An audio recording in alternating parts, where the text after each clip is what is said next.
Francosphère. Dominique Rodrère. Bonjour, Alain Mabanckou est partout et donc aujourd'hui chez vous, chez nous dans Francosphère pour l'écrivain franco-congolais. La vraie francophonie reste à faire. En attendant, il porte le fer contre la francophonie d'aujourd'hui qui selon lui fleure bon la colonie. Alain Mabanckou vient nous voir pour son éternel retour chez lui à Pointe-Noire. Son dernier roman s'appelle Les cigognes sont immortelles, mais le camarade président ne l'est pas. Toute l'histoire se concentre sur les 3 jours de mars 77 qui suivent l'assassinat de Marianne Gwabi, dont la mort menace directement la famille du narrateur, à commencer par Maman Pauline. Dans son goût de l'enfance, Anne Bonneau étrenne le goût sans goût. Raymond, le Martiniquais, se souvient d'un esquimau qu'il n'a pas mangé car il lui a été ôté de la bouche par sa sœur aînée. Dans sa bonusphère, Patrice Elidy-Kozak est allé voir Fuck America. Nous verrons ce qu'en pense Mabanckou l'Américain. Enfin, notre invité pourra suivre Jean-Marie Chazot de l'autre côté du fleuve Congo, en RDC, ex-Congo belge. Il est question des belgicismes dans son Speak French. Francophonie ? Qu'est-ce que ça dit ? Francophone ? Qu'est-ce que ça donne ? Bonjour Alain Mabanckou. Bonjour. Nous allons revenir sur votre divergence de fond avec la francophonie officielle, mais d'abord, dans votre roman, il y a le bon usage du français dans lequel excelle votre père adoptif, Papa Roger, qui ne parle pas le Mounoukoutouba de Pointe-Noire, mais un français avec des mots que même les Blancs se demandent s'ils sont dans leur dictionnaire. Papa Roger, c'est une sorte d'Aimé Césaire de l'oralité ? Je pense que c'est une sorte d'Aimé Césaire de l'oralité. Quoique encore que je pense qu'Aimé Césaire tient son oralité aussi de l'Afrique et qui a été amplifiée par l'expérience insulaire parce qu'il y a toujours une substance quelque part. Donc pour moi, Papa Roger symbolise celui qui m'a tendu le bâton. C'est lui qui m'a donné à voir le monde et aussi à écouter le monde. Donc c'est pour moi l'un des orateurs, il parlait souvent en Mounoukoutouba, beaucoup en français, c'est l'un des orateurs qui m'auront le plus marqué. Et il écoute le monde à la radio, alors il écoute la radio nationale, mais pour être mieux informé, il écoute la Voix de l'Amérique. Il n'y a pas encore RFI à ce moment-là ? Il n'y a pas, je n'ai pas le souvenir qu'on ait écouté une radio française, mais nous écoutions la Voix de l'Amérique parce qu'elle émettait en français. Je pensais à l'époque que c'était juste derrière la maison, mais en réalité, c'était l'Amérique qui essayait d'étendre son expansion en Afrique. Nous sommes dans les années 70. L'Amérique est bien consciente que le monde est toujours un peu divisé entre le bloc communiste et le bloc socialiste. Par voie des conséquences, la puissance étrangère qui a le monopole de l'information va directement vers les populations. Donc, les États-Unis ne voulaient pas laisser à la France le monopole de l'information. Donc, nous avions cette Voix de l'Amérique. Et pour les Congolais, c'était intéressant de voir qu'on pouvait avoir des informations qui ne venaient pas forcément de Paris, mais des États-Unis. Il y a aussi le russe que vous apprenez dans un Congo très soviétisé pour entonner le chant des cigognes. Mais votre alter ego dans le livre, Michel, lui, il dit on dirait que le russe est une langue normale alors qu'elle n'arrive pas au talon du français. C'est aussi votre avis ? Mais je pense que c'est mon avis. Et on verra même qu'on a peut-être tort de me faire du procès parce que quoi que je fasse, je suis toujours dans cette défense de la langue française. Et je suis toujours dans cette admiration d'une langue qui porte le monde très haut. Donc, je pense que mon père m'aura appris beaucoup de choses qui n'étaient pas toujours dans les dictionnaires. Si vous vous demandez encore qui vous parle, qui est Alain Mabanckou, il y a peut-être quelqu'un qui peut quelque chose pour vous. C'est Corinne Alexia dans son portrait coupé-décalé. Qui ne connaît pas Alain Mabanckou ? Ah bon ? Vous ne le connaissez pas ? Ancien bachelier du lycée Karl Marx à Pointe-Noire, 10 ans juriste à la Lyonnaise des Eaux et client préféré du Bachelor, le roi de la sape à Paris. Alain Mabanckou est ouvert à tout, sauf à la francophonie institutionnelle, ce qui ne l'empêche pas d'enseigner la littérature francophone dans les meilleures universités américaines, ni de prononcer une leçon inaugurale au Collège de France, ni même d'entrer dans le Petit Larousse. Il trône en première page de la lettre M. Son nom figure dans la colonne du milieu, avec à sa gauche le traité de Maastricht et à sa droite Macbeth, les Maccabées et le maccarthisme. Pour trouver Emmanuel Macron, il faut tourner la page. Et c'est justement ce qu'Alain Mabanckou attend du président, qu'il tourne la page d'une francophonie aphone sur les droits de l'homme. Nous y voilà, Alain Mabanckou, à Très, cette... très beau portrait, hein, bravo. Donc cette francophonie dont vous avez la phobie et à laquelle vous ne voulez pas servir de caution, en quels termes Emmanuel Macron vous avait-il sollicité pour en faire partie ? Je pense que c'était toujours en des termes vagues. Il faut participer à la rénovation de la francophonie et de la langue française. Déjà, je pense qu'il faut qu'on fasse une distinction. Je ne suis pas l'ennemi de la langue française. Je travaille dans la langue française, j'enseigne la langue française, je reconnais son aspect international et la langue française n'appartient plus aux Français. Et de toute façon, si on fait les calculs, le nombre de gens qui parlent la langue française à l'extérieur de la France est plus impressionnant que ce qu'on nous laisse croire. Je ne sais pas, en France, ils sont 66 millions. 66 millions. Comparé aux 380 ou presque 400 millions, la France devient une petite parcelle qui s'exprime en français. Votre principal reproche à la francophonie, c'est de perpétuer la France-Afrique qui a été mise en place par celui que vous appelez le sorcier blanc, Jacques Foccart, issu d'une famille de Béquet de Guadeloupe d'ailleurs. Ma critique s'adresse plutôt à la francophonie que j'appelle institutionnelle. Ça ne veut pas dire que je prends un couteau et que je plante dans le cœur de la francophonie. Non, ce que je souhaite, c'est qu'une francophonie puisse aussi incarner l'esprit de la liberté d'expression, l'esprit de la démocratie. C'est pour cela qu'il faut dissocier la langue française qui contient les éléments de la démocratie de la francophonie dans laquelle siègent beaucoup de dictateurs. Si vous siégez avec un dictateur, c'est que vous le cautionnez, puisque qui vote la secrétaire l'Organisation internationale de la francophonie, ce sont les chefs de gouvernement, ce sont les ministres, ou je ne sais pas. Et parmi ces chefs de gouvernement, ces présidents, il y a 80% des dictateurs africains. Donc moi, je voudrais dire que la libération de l'Afrique passe aussi par l'éradication de ce système qui consiste à museler l'expression africaine. Alors la francophonie institutionnelle, elle est représentée à l'heure actuelle par Michaël Jean, canado-haïtienne, qui remet son mandat en question bientôt à Erevan, en Arménie. Elle n'est pas la favorite pour cette réélection. Qu'est-ce qu'il faut avoir comme qualité pour bien exercer cette fonction ? Je pense que la qualité qu'il faudrait, c'est quelqu'un, ou on ne dit pas quelqu'une, je n'aime pas trop, c'est un homme ou une femme qui pourrait incarner les valeurs de la liberté. Et dont le pays d'origine ne serait pas peut-être une sorte de lieu d'où viendraient les décisions. Et je pense que la qualité principale, c'est cette ouverture, c'est cette sorte de détachement de son pacte national pour être au service de l'ensemble de la francophonie. C'est pour cela que j'en appelle souvent à la francophonie des peuples, celle qui serait élue par les pays francophones, bien entendu, y compris la France. Quand il est président, Marianne Gouabi aligne les positions de Brazzaville sur celles de Moscou, mais pour autant, est-ce qu'il coupe les ponts avec la France, lui qui a une femme bien française, Clotilde Martin ? Mais non, on ne coupe pas le mariage. Les relations humaines ne peuvent pas être prévues. On ne peut pas prévoir en se disant comme on fait dans la météo de France O, en disant que demain il y aura l'orage ou il y aura quelque chose, il y aura du soleil. Quand vous aimez quelqu'un, peu importe qu'il soit pygmée, qu'il soit blond, qu'elle soit blonde ou qu'il soit blond. Donc l'amour a ses raisons que la raison ignore. Donc dans ce sens, je pars toujours de ce principe-là. Si ces militaires tombent sur moi, est-ce qu'ils vont penser que je complote alors que je suis seul et que, si on réfléchit bien, il faut au moins 2 personnes. Une seule personne ne peut pas comploter avec elle-même. Ils vont alors se dire « Écoutez les gars, laissez-le passer.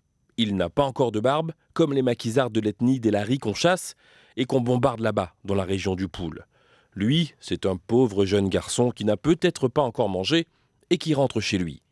Et ce n'est pas à son âge qu'on assassine les présidents de la République dans ce pays.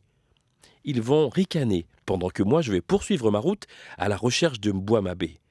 Mais s'il y a quand même leur chef qui veut démontrer aux autres militaires que c'est lui qui est chargé de faire respecter les consignes du couvre-feu, et qu'ils doivent m'emmener au cachot pour me fouetter avec un câble de moto bécane AV42. Eh bien, j'expliquerai à ce chef que moi, Michel, je cherche Mbouamabé, qui est parti de la maison parce qu'il a eu très mal au cœur quand il a entendu la mauvaise nouvelle à la radio, alors que les autres chiens sont peinards chez eux, surtout les chiens des capitalistes noirs, qui se moquent de la mort du camarade président Marienne Gwabi. C'est ces chiens-là qu'il faudrait fouetter avec un câble de motobécane AV42. Extrait du roman d'Alain Mabanckou, Les cigognes sont immortelles, lu par Christophe Parfait. Qu'est-ce qu'un gamin de 11 ans, que vous étiez aussi, pouvait comprendre de ce coup d'État ? Je pense qu'on sous-estime souvent la faculté des adolescents de pouvoir percevoir le monde. Peut-être qu'ils ne posent pas les mêmes mots que les adultes, mais la compréhension est très très précise.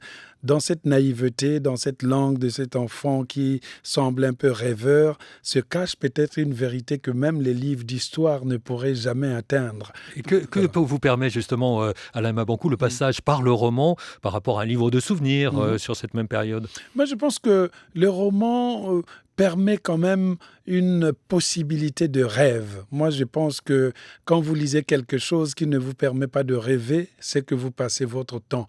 Le rêve, c'est ce qui nous donne l'enthousiasme de créer quelque chose qui va venir. Mais l'ennui, c'est souvent de lire quelque chose dans lequel c'est plat, c'est insipide.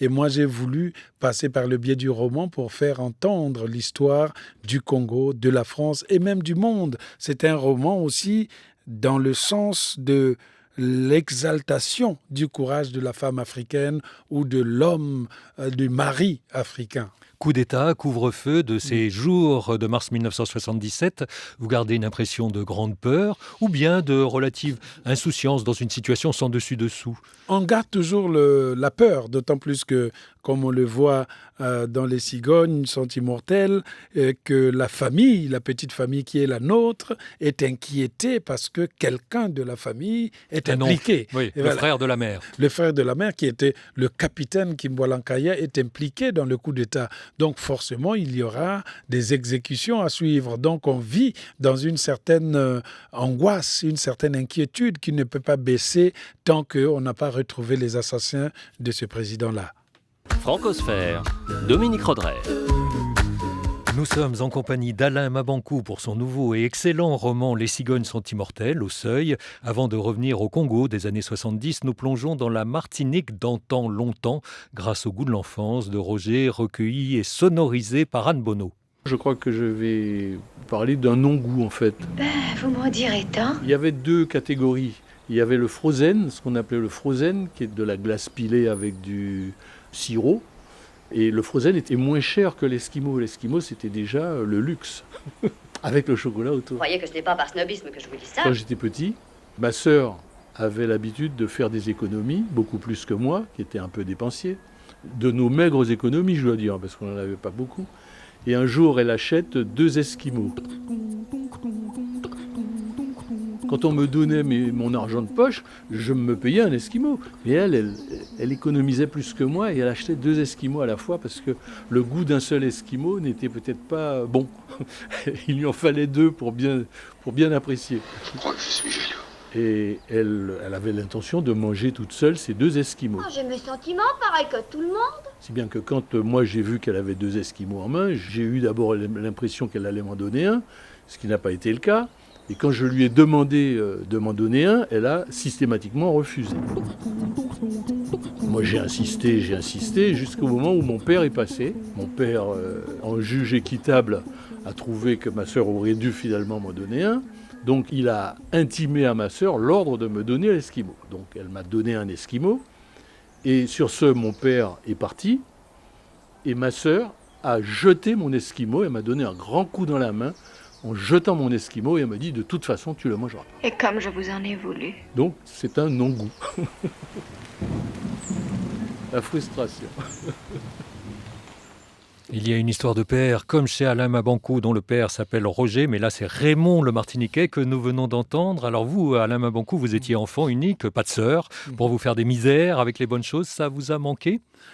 Non, ça n'a pas manqué parce que je ne mesure pas qu'est-ce que le sentiment d'avoir un frère ou une sœur. Je suis né tout seul, donc du coup... Ce qui était rare, non, voilà. J'imagine. C'était très rare, mais la solidarité africaine faisait que cette rareté ne me pesait pas tant. La famille s'élargissait vite. Je pouvais aller manger chez le voisin, je pouvais dormir chez les voisins, je pouvais passer un mois chez les voisins. Ça ne dérangeait pas ma mère, ça ne dérangeait pas mes parents. Donc, je n'ai pas connu le sentiment d'avoir un frère, d'avoir une sœur. Jusqu'alors, je me demande ce que les gens ressentent quand ils ont des parents. Et un Esquimau, on pouvait se damner pour un Esquimau dans le Pointe-Noire des années 70 ? Je pense que oui, on pouvait se damner. Bon. Moi, je ne mange plus de la viande, donc je pense que... Vous êtes végétarien ? Pas végétarien, puisque je mange quand même du poisson et de temps en temps du blanc de poulet, mais c'est simplement par souci de santé qu'il faut se maintenir et que je pense que la viande a parfois beaucoup de choses qui ne sont pas positives pour la santé. Beaucoup de goûts de l'enfance possibles dans votre roman. D'abord celui des fruits. Quel était votre favori entre ceux qui poussaient dans le jardin, les mangues, les papayes, les oranges ? C'est surtout les mangues, puisqu'on voit dans le roman, on discute sous l'arbre qui est le manguier. Donc, c'était surtout la mangue.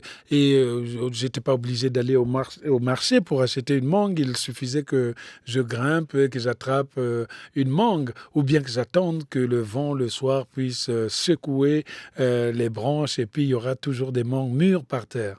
Alors, maman Pauline faisait un excellent porc aux bananes plantains, de la morue à la pâte d'arachide. On tenait d'ailleurs les hommes par le ventre. On voit dans votre roman 3 oncles, annonciateurs de mauvaises nouvelles, mais à qui ça ne coupe pas l'appétit quand ils goûtent à la cuisine de votre mère. Ventre affamé n'a point d'oreille. Et je pense que quand on a faim, même si on a eu une catastrophe, on va quand même manger et puis on va pleurer tout de suite après. Et je pense que la faim, qu'elle soit coupée, elle ne sera pas coupée pendant 24 heures. Indépendance, cha-cha, tozumiye, okipwanza, cha-cha, tubakidi, au table ronde, cha-cha, bagagnéo, onipanda, cha-cha, tozumiye, indépendance, cha-cha, tozumiye, okipwanza, cha-cha, tubakidi, au table ronde, cha-cha, bagagnéo, onipanda.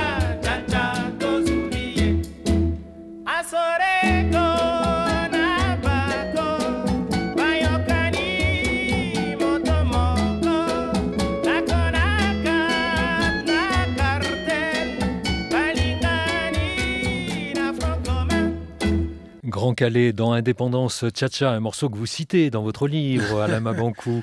La nouvelle identité congolaise, elle s'est faite en grande partie sur la musique ?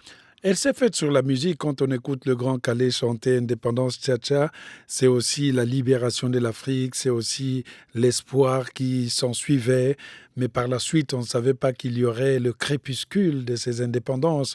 L'Afrique pensait être libre, mais finalement, la joie n'aurait pas duré pendant longtemps. Et la musique, au moins, adoucissait les mœurs. Et l'influence que je trouve aussi dans ces Calais, c'est aussi non seulement par la parole, ils chantaient l'indépendance, mais aussi par le rythme. Et ça donnait ce qu'allait devenir aujourd'hui la rumba congolaise. Elle est née quand exactement, la rumba congolaise ? La rumba congolaise, disons qu'elle a connu ses lettres de noblesse à l'époque des Calais et autres. Les Calais, les Paul Kamba, puis plus tard avec les Taboulé, les Franco et autres. On peut voir ça pendant la colonisation et après les indépendances. Mais c'est la même musique qui est aujourd'hui devenue le ndombolo. On a gardé le rythme que vous entendiez à la fin qui faisait on regarde ce ton et puis on compose ensuite. C'est comme un peu du zouk congolais. Le zouk a sa rythmique et puis les musiciens viennent rajouter tout ce qu'ils veulent. Vous faites de la musique vous-même ? Je suis producteur de musique, oui. Et est-ce qu'on entendait beaucoup de variétés françaises, sur la radio nationale du Congo dont on parlait en 1977 ? On écoutait des variétés, mais vous savez, on était socialiste, donc on écoutait beaucoup communiste. Jean Ferrat, alors ? Non, on écoutait beaucoup plus la musique russe, les chansons révolutionnaires. Et puis, il y avait les groupes vocaux qui faisaient des chansons pour la Révolution. Et ces chansons-là, c'était nous, les pionniers de la Révolution, qui chantions et on passait à la radio. Passer à la radio était une récompense. C'est pas comme aujourd'hui, vous m'invitez, comme ça j'arrive, tout dégingandé, je m'assois et je parle. Autrefois, on disait que si vous travaillez bien à l'école, vous allez chanter le nom du président à la radio. Les gens se regroupaient pour faire de la musique dans leur parcelle Oui. ou leur maison en attendant. Ah oui, la musique était en plein air parce que nous, on payait même les répétitions. Quand les musiciens répétaient, on payait pour aller voir les répétitions. Ici, on ne paye pas les répétitions, on attend de jouer à l'Olympia. Mais les répétitions, parfois, il y avait plus de monde que pendant le concert. Qu'est-ce que je peux faire? Je sais pas quoi faire. Qu'est-ce que je peux faire? Le bonus-faire culturel de Francosphère. Patrice et Lydie Kozak est allé combler ce sentiment de vacuité en assistant à une représentation de Fuck America d'Edgar Ilsenrath. Il nous en rend compte. New York, les années 50. Jacob Bronski, émigré juif, survivant de la Shoah, se met en tête de devenir écrivain. Mais Jacob Bronski n'a rien, il a à peine un toit au-dessus de sa tête, il n'a pas de travail, pas d'argent. Pour tout dire, Jacob Bronski refuse de vivre selon les règles du système. La nuit, il ne rêve pas du rêve américain. Finalement, Jacob Bronski se retrouve en situation de survie, tout comme dans son Europe natale à l'avènement du nazisme. C'est l'argument du savoureux texte d'Edgar Ilsenrath, au titre plus que provoquant, Fuck America. C'est aussi cet argument qui intéresse le metteur en scène Laurent Mindon. Bronski est en pleine errance, il vit au jour le jour, il y a un trou dans la vie de Bronski, quelque chose s'est perdu dedans. Tout cela est bien sérieux, me direz-vous, mais on rit beaucoup dans Fuck America. L'humour du romancier, adapté pour la scène, accentue le regard tendre et sans complaisance sur le personnage de Bronski, dépeint jusque dans ses frustrations sexuelles. Un beau travail, quasi psychiatrique, autour des thèmes des traumatismes liés à la migration, à la survivance et à l'écriture comme un refuge en soi. Vous partagez, Alain Mabanckou, votre vie entre les États-Unis, la Oui. France. Pour l'intellectuel que vous êtes, qu'est-ce qui fait la différence entre les ambiances françaises et états-uniennes ? Je pense que pour moi, c'est une complémentarité. En France, j'ai ce sentiment que j'embrasse une certaine culture qui a une longue tradition, qui a des repères et qui se voit sur le plan de l'architecture, sur le plan de la musique et autres. Aux États-Unis, c'est vrai, mais je suis en présence d'un conglomérat de cultures qui sont arrivées les unes après les autres, même s'il manque cette sorte d'unité peut-être architecturale, mais je pense que pour moi, je suis devenu comme celui qui a besoin de deux béquilles pour marcher. Les béquilles, la béquille française et la béquille américaine, sans oublier, au milieu de tout ça, l'Afrique. Le Congo. Le Congo. Où est-ce que vous vous sentez le mieux compris, en dehors du Congo, entre France et États-Unis ? En dehors du Congo, entre la France et les États-Unis, je pense que je suis beaucoup compris en France quand même, mais je suis aussi compris aux États-Unis puisque mon message, il ne change pas.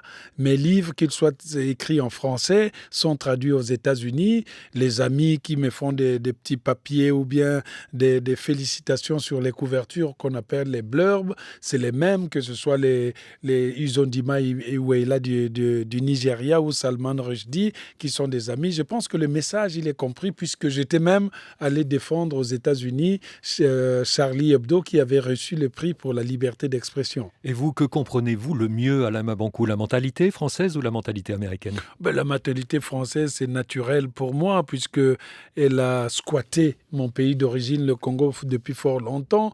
J'écris en français, je pense en français dans mes langues africaines et l'Amérique est une superposition, est un prolongement. C'est-à-dire qu'il n'y a pas pour moi d'Amérique sans la France. Donc c'est les deux narines même d'un même nez. Les comprend-on tous bien, les belgicismes dont Jean-Marie Chazot va nous donner un aperçu dans son Speak French. Les belgicismes, des mots et expressions issus du wallon, du vieux français, du flamand qui n'existent pas dans le français de France. Un Belge d'origine française, Fabrice Armand, en a fait une série très graphique, à la fois pédagogique et décalée, visible sur l'Internet, La Minute Belge. Une première saison rassemble 42 très courts épisodes dessinés avec une voix off à l'accent bruxellois pour expliquer quelques-uns de ces belgicismes, comme ici le mot dikkenek. Dikkenek vient du flamand dikke qui veut dire gros et nek qui signifie cou. Donc dikkenek veut dire littéralement gros cou. L'équivalent en France serait l'expression avoir la grosse tête. Mais vu qu'en Belgique, on a un petit complexe d'infériorité, nous, c'est le cou qui est gros quand on est trop vantard. Il y a aussi mop pour le balai serpillière, chipoter pour farfouiller, froucheler pour magouiller, ou le joke, les toilettes. On utilisera aussi le terme les water pour parler des WC. Ouais, parce que chez nous, on ne dit pas W, mais ouais, comme dans BM, ouais. c'est plus court. Très courte aussi, ces scénettes animées du pays de la BD, à peine plus d'1 minute, comme son nom l'indique. La deuxième saison arrive, oufti, comme on dit dans l'épisode 23. Parlait-on un français différent à Brazzaville et à Kinshasa, respectivement colonisés par la France et la Belgique, Alain Mabankou? Oui, je pense que il y avait des différences. Au Congo, on ne dit pas les 70 et les 90, ça se voit toujours. Mais il y a eu des influences respectives. Tout à l'heure, on a entendu, au lieu de dire WC, on disait WC. Et WC, c'est jusqu'au Congo-Brazzaville. Donc, nous, on a dû piquer ça du côté de ceux qui étaient alors des Aïrois. Il y avait une interpénétration dans les langues. La langue française officielle, puis les langues un peu métissées, mais qui sont toujours le français, avec l'introduction des tropicalités. Alors justement, existe-t-il des congolismes dans la façon de parler le français, comme les belgicismes par exemple? Oui, il existe beaucoup de congolismes. Les plus connus, les plus cocasses, c'est toujours le bureau qui est sa maîtresse. Quand on a 2 maîtresses, on dit 2e bureau, 3 maîtresses, 3e bureau, etc., etc. Ou bien quand on va à la maison, on dit je vais au palais. Et donc la maison, c'est le palais. Le français, je pense croit toujours qu'un mot est figé et on a du mal à croire que quand un mot voyage, il peut faire l'amour avec n'importe quel mot et donner un enfant qui est très métissé. C'est ça aussi la langue française et c'est ça que je prêche pour la francophonie. Alors toute dernière chose, qu'est-ce que vous conseillez à votre ami de l'Académie, Dany Laferrière, comme mot nouveau à introduire dans le dictionnaire de l'Académie française? Le laferriérisme, le laferriérisme. Je pense que ça serait une doctrine de la décontraction, de l'éclat du rire et peut-être même de la convivialité. Oui, qui pourrait avoir comme synonyme le mabanquisme. Merci beaucoup Alain Mabankou. Merci. Je recommande chaudement votre dernier roman, Les cigognes sont immortelles, au Seuil. Merci à Corinne Alexia, Christophe Parfait, Anne Bonneau, Patrice Elie-Kozac, Jean-Marie Chazot, Sandrine Weber et Bruno Dessommes.